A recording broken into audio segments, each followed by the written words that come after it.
പടച്ചോൻ ചില സമയത്ത് നമുക്ക് കുറേ അനുഗ്രഹങ്ങൾ തരും. ചിലപ്പോ സങ്കടങ്ങളും. സന്തോഷായാലും സങ്കടായാലും ഒന്നിനും ഒരുപാട് ആയുസ് ഉണ്ടാവൂല. അതങ്ങനെ വന്നും പോയും കൊണ്ടിരിക്കും.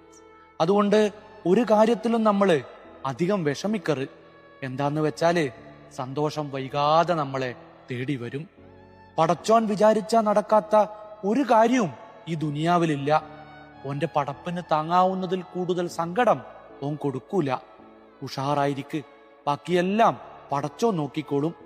ജീവിതത്തിൽ നമ്മൾ എത്ര മനക്കോട്ട കെട്ടിയാലും വിധി ചിലപ്പോൾ നമ്മെ കൊണ്ടെത്തിക്കുന്നത് അതിന് നേരെ വിപരീത ദിശയിലേക്കായിരിക്കും. അതിനർത്ഥം അതോടുകൂടി എല്ലാം തീർന്നുപോയി എന്നല്ല.